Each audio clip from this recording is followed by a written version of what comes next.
Ku sadar tak semua dapat aku miliki di dalam hidupku. Hatiku percaya rancanganmu bagiku adalah yang terbaik. Walau ku tak dapat melihat semua rencanamu, Tuhan, namun hatiku tetap memandang padamu. Kau tuntun langkahku. Salam, selamat pagi Bapak, Ibu, dan saudara-saudara yang terkasih di dalam Tuhan. Selamat berjumpa kembali di dalam program Ragi Roti edisi 5 Mei tahun 2022. Marilah sebelum kita mulai merenungkan firman Tuhan, kita awali di dalam doa. Bapa kami yang ada di surga, yang mulia, yang kami kenal di dalam nama Tuhan Yesus Kristus. Pada saat ini Tuhan, kami kembali menghadap kehadirat-Mu untuk memanjatkan puji dan syukur serta terima kasih atas berkat anugerah Tuhan di dalam hidup kami. Tapi pada saat ini Bapa, kami bersyukur atas hari baru ini.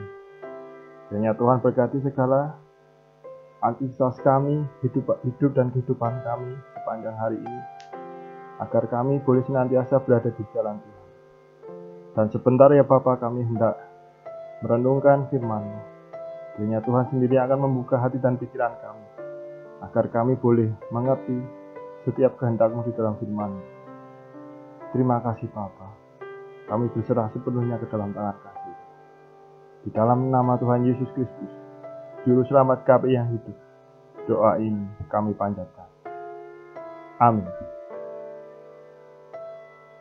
Bapak Ibu yang terkasih dalam Tuhan, renungan pada pagi hari ini akan terambil dari kitab Kolose 3 ayat yang pertama sampai yang keempat.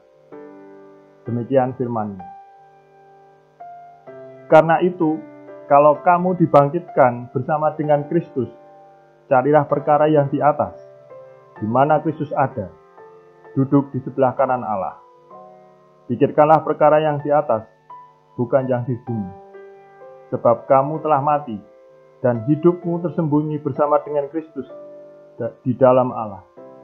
Apabila Kristus yang adalah hidup kita menyatakan diri kelak, kamu pun akan menyatakan diri bersama dengan Dia di dalam kemuliaan.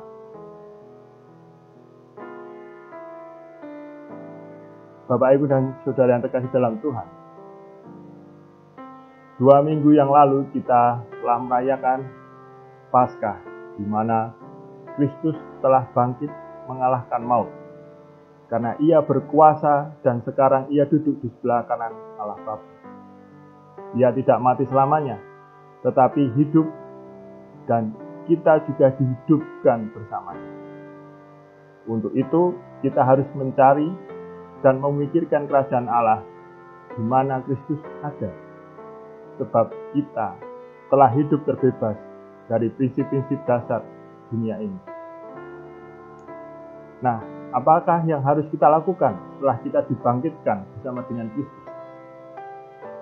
Di dalam Kolose 3 ayat 1-4 ditulis, karena itu, kalau kamu dibangkitkan bersama dengan Kristus, carilah perkara yang di atas, di mana Kristus ada, dan duduk di sebelah kanan Allah.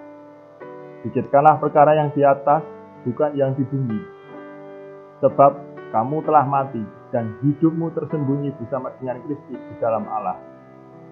Apabila Kristus, yang adalah hidup kita, menyatakan diri kelak, kamu pun akan menyatakan diri bersama dengan Dia di dalam kemuliaan.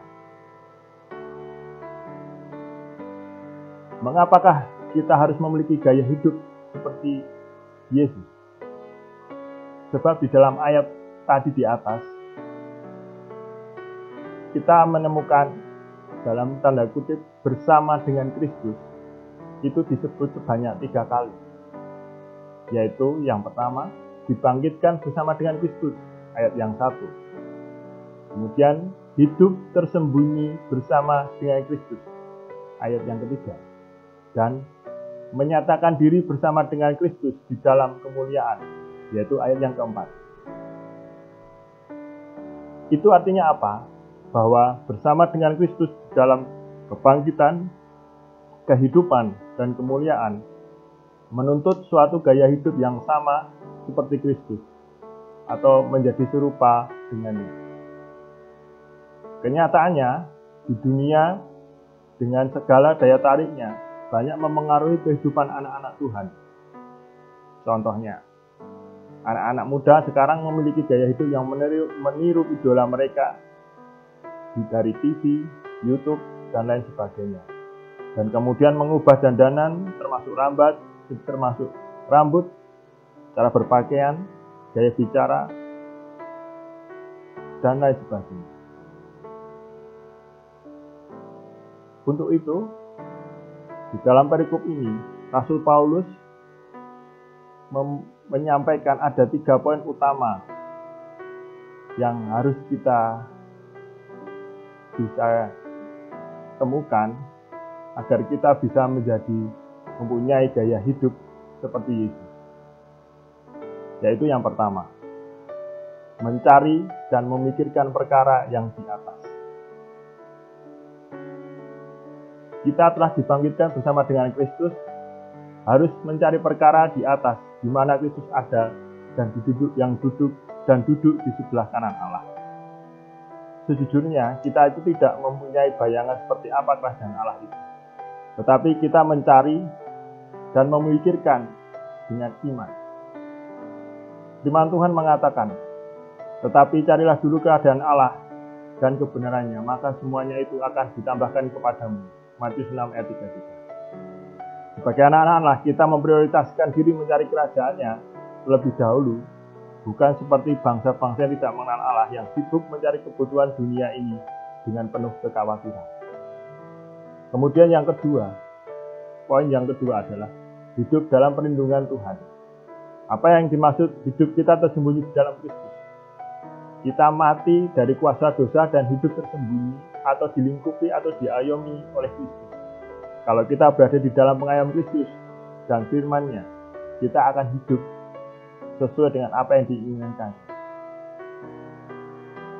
Rasul Paulus mengakui bahwa dia hidup bukan lagi ia sendiri yang hidup, melainkan Kristus hidup di dalamnya.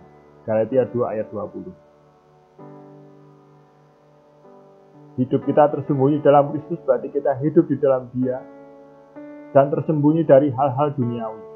Tuhan memisahkan dan melindungi membentengi kita untuk mencegah kemungkinan kita untuk dapat menjerumuskan kita di dalam dosa. Kemudian poin yang ketiga, memiliki pengharapan dan kemuliaan. Marilah kita memikirkan untuk dapat masuk dalam kemuliaan dan disempurnakan seperti Dia yang adalah sempurna. Rasul Paulus mengingatkan bahwa penderitaan ringan sekarang ini mengerjakan kemuliaan kekal melebihi segalanya, jauh lebih besar daripada penderitaan kita. 2 Korintus 4 ayat 17. Jadi, jangan kita memfokuskan pikiran dan beratnya beban penderitaan kita saat ini, tetapi pikirkanlah kemuliaan yang akan Tuhan berikan kepada kita kelak. Kita harus tetap tinggal dalam Kristus supaya kita kelak Ia datang. Ketika kelak Ia datang, kita memiliki keberanian dan tidak merasa malu terhadapnya. 1 Yohanes 2 ayat 28 sampai 30. Marilah kita memikirkan Kristus dan mempunyai gaya hidup seperti Dia, agar kita siap setiap saat Ia datang kembali menjemput kita untuk menjadikan kita mempelainya dan hidup bersama Dia selamanya di dalam kerajaan-Nya. Selamat beraktivitas. Tuhan Yesus memberkati. Amin.